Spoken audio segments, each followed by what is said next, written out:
किसी की ताकत नहीं है उस विचार को खारिज कर। लोहिया जी और अम्बेडकर साहब को स्मरण करते हुए ये आगाह करते हैं कि जैसे जातिगत जनगणना करवाने की मांग से पीछे नहीं हटाते, उसी तरह आपको मजबूर करेंगे।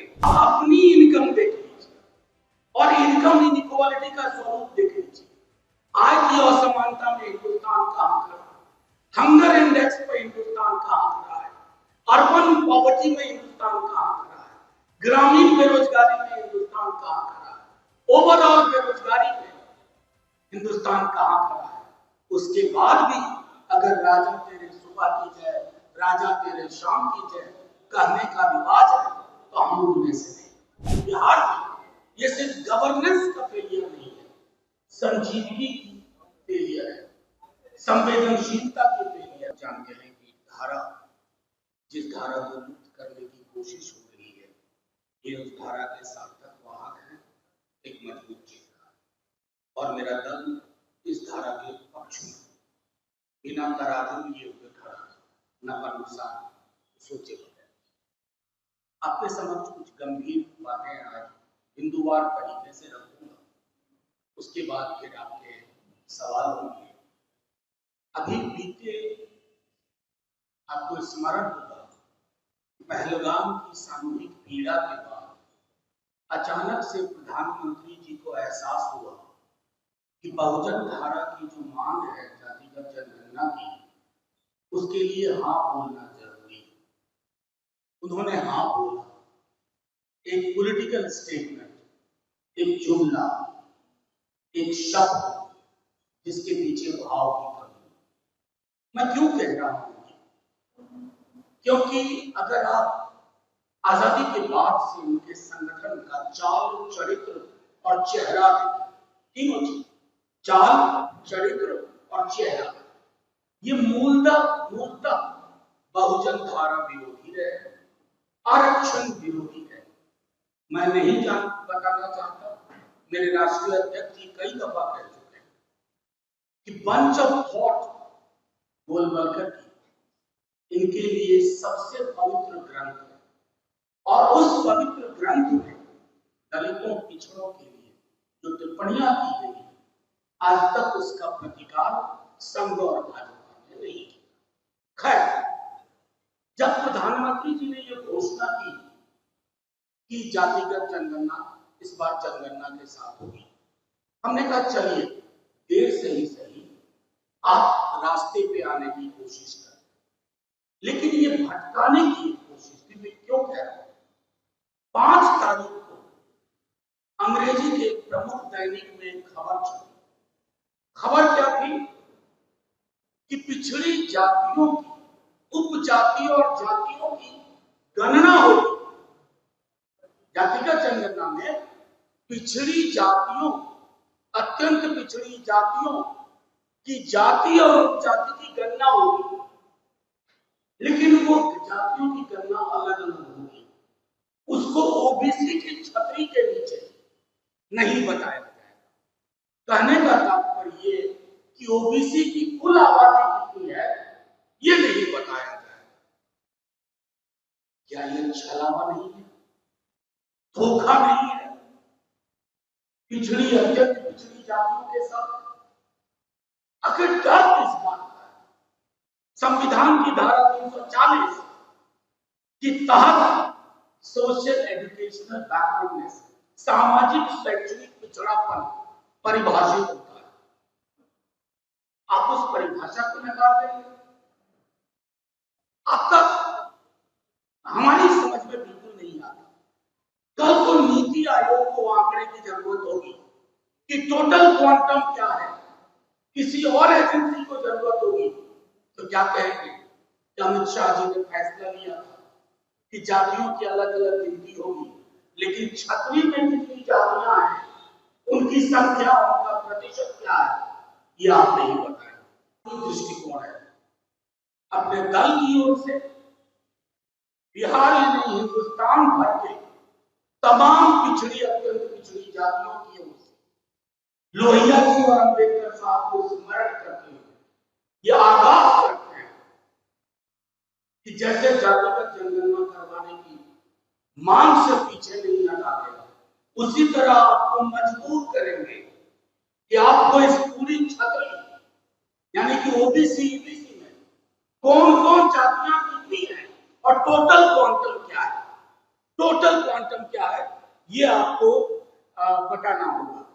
एक बहुत ही भोंडा आधारहीन तर्क आया सरकार की ओर से कि राज्य और केंद्र में लिस्ट में विसंगति होगी। हाँ होगी, वो बाकी समूहों पर भी लागू होता है।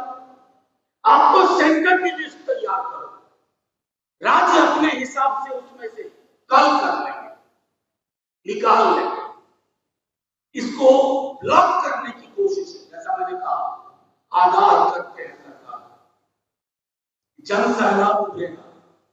मैं बार बार कह चुका हूं अपने दल की ओर से कि कोई विचार अगर परिपक्व हो जाता है, किसी की ताकत नहीं है उस विचार को खारिज कर। अब आइए एक महत्वपूर्ण पहलू इसके साथ जुड़ा हुआ है, ओबीसी क्वांटम के साथ। ये स्टैंड अलोन एक्सरसाइज नहीं, जातिगत जनगणना उसके बाद क्या। नेता प्रतिपक्ष तेजस्वी जी हमारे कांग्रेस और डीएमके के साथी, समाजवादी पार्टी के साथी कह चुके हैं कि ये आंकड़ा, जैसा हमारे बिहार के एक नौजवान नेता कहते हैं, आंकड़े ले आइएगा लेकिन सार्वजनिक ना कीजिए। आंकड़े गुलदस्ते में सजाने के लिए नहीं आ रहे, ड्राइंग रूम की शोभा बढ़ाने के लिए नहीं आ रहे। ये आंकड़े जिंदा लोगों के आंकड़े हैं, इसकी जिंदगी का, उनकी जिंदगी का दस्तावेज है और इस दस्तावेज की सही परिणति होनी चाहिए। अगला सवाल माननीय प्रधानमंत्री योगी आदित्यनाथ, संसद में चर्चा करिए कि ओबीसी काउंटिंग के लिए, जनगणना के लिए आपके इनपुट क्या होंगे, यानी प्रोफार्मा में आप क्या क्या चीजें इंगित करके जानना चाहेंगे, क्योंकि उस प्रोफार्मा के इनपुट से आउटपुट निर्धारित होगा। क्योंकि जातिगत जनगणना के जब आंकड़े आएंगे तो जैसा नेता प्रतिपक्ष ने कहा, समानुपातिक प्रतिनिधित्व की बात हो, क्वांटम ऑफ रिजर्वेशन बढ़ाने की बात हो और निजी क्षेत्र में आरक्षण की बात हो, और ये महज बात नहीं होगी, इसके लिए संघर्ष। अतः लब्धलुभाव ये है कि अगर सरकार की मंशा है कि ओबीसी की गणना को पर्दे के पीछे छुपाया जाए, तो इतना कह रहे हैं, बिहार ही नहीं पूरे देश का ये समाज उठ खड़ा हो। कैसी विडंबना में हम लोग रह रहे हैं। 4 जून को नेता प्रतिपक्ष ने चिट्ठी लिखी, आप सब वाकिफ पर, माननीय मुख्यमंत्री जी को। आज 9 तारीख को मैं आपके माध्यम से प्रेस कॉन्फ्रेंस कर रहा हूं, चिट्ठी की पावती नहीं आई है। पावती मतलब एक्नॉलेजमेंट। बगल में रहते हैं माननीय मुख्यमंत्री जी, हमें तो डर है क्या मतलब चिट्ठी पहुंची, हमें चिंता है इस बात। सूबे के उनके पूर्व के डिप्टी सीएम और नेता प्रतिपक्ष मौसम का हालचाल लेने के लिए चिट्ठी नहीं लिखी थी।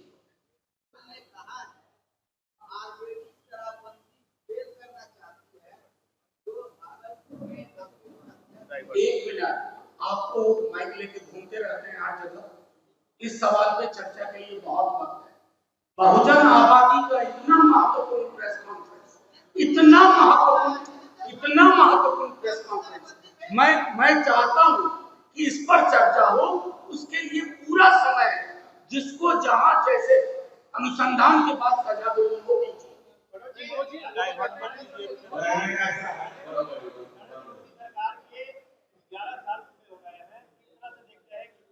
मैं देखिए, या अव्वल तो क्लासरूम में हो नहीं और वो अच्छे स्टूडेंट नहीं है तो नंबर तो दूंगा नहीं। मैं सिर्फ इतना कहना चाहता हूं, आप पत्रकार महोदय, आप अपनी इनकम देख लीजिए और इनकम इनइक्वालिटी का स्वरूप देख लीजिए। आय की असमानता में हिंदुस्तान कहां खड़ा, हंगर इंडेक्स पे हिंदुस्तान कहां खड़ा है, अर्बन पॉवर्टी में हिंदुस्तान कहां खड़ा है, ग्रामीण बेरोजगारी में हिंदुस्तान कहां खड़ा है, ओवरऑल बेरोजगारी में हिंदुस्तान कहां खड़ा है। उसके बाद भी अगर राजा तेरे सुबह की जय, राजा तेरे शाम की जय कहने का रिवाज है तो हम उनमें से नहीं।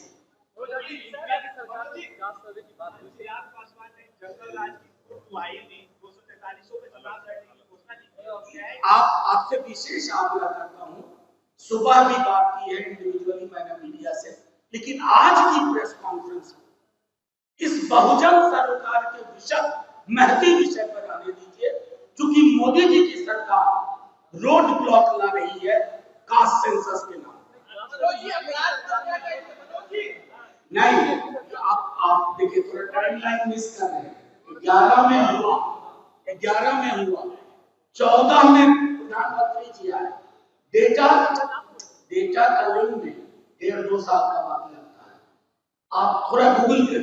मेरा सवाल था कई बार पार्लियामेंट में, उन आंकड़ों का क्या हुआ? जैसा उदय बाबू ने कहा, उन्होंने मुझको जवाब दिया कि आंकड़े करप्ट हो गए। मैंने काउंटर सवाल किया, आंकड़े में करप्शन है या आंकने में करप्शन है? ये फर्क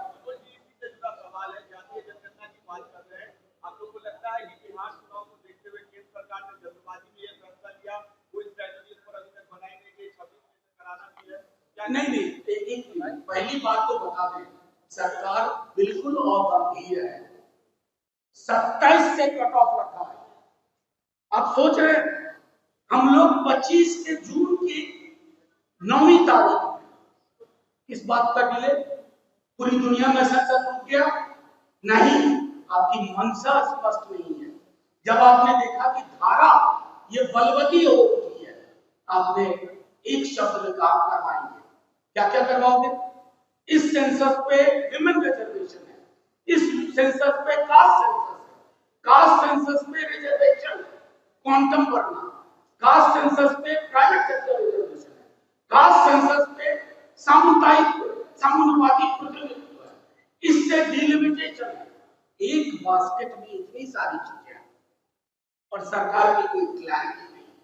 मैं तो सिर्फ ये चाहूंगा कि 11वीं वर्षगांठ जो मना रहे हैं, केक काटने से पहले कलेजे पे हाथ रखें और सोचें इतनी बेईमानी के लिए क्या क्या करना पड़ता है।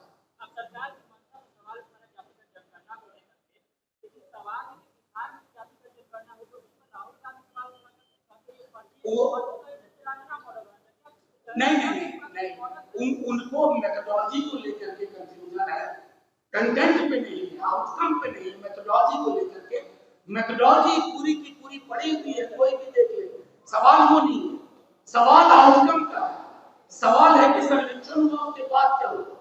सवाल ये है कि जब उच्च न्यायालय ने रोक लगाई तो कहा कि एक सर्वे होना चाहिए था कि कहां संस्थाओं और संस्थानों में किस जाति का कितना प्रतिनिधित्व है। इसके लिए रॉकेट साइंस के ज्ञान की जरूरत नहीं चाहिए।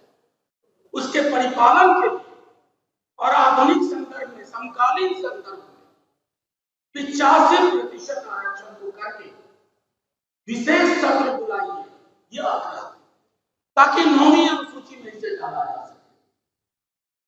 लेकिन संभवतः आजकल मुख्यमंत्री जी की चिट्ठी पर निर्णय गृह मंत्री जी दे कि किस चिट्ठी का जवाब दें, किस चिट्ठी का जवाब ना दें, किस चिट्ठी का जवाब कब दें और किस चिट्ठी पे चुपचाप बैठ जाए। कुंडली मार ये परिपाटी।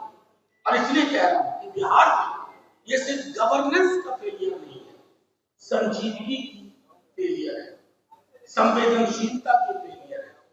और इस पूरे मुद्दे के मद्देनजर अगर अभी भी माननीय मुख्यमंत्री जी विधानसभा का विशेष सत्र नहीं बुलाते और प्रेस कॉन्फ्रेंस के माध्यम से जो बातें हमने रखी उस पर गौर नहीं करते हैं, तो भीषण रण होगा। चुनाव दैनंदिन की राजनीति अपनी जगह, लेकिन जो फैसले, जिन फैसलों से समाज का फैसला बढ़ता है, वो फैसले आपसे पलटवा के रखेंगे। शुक्रिया साथियों। मैं आग्रह करूंगा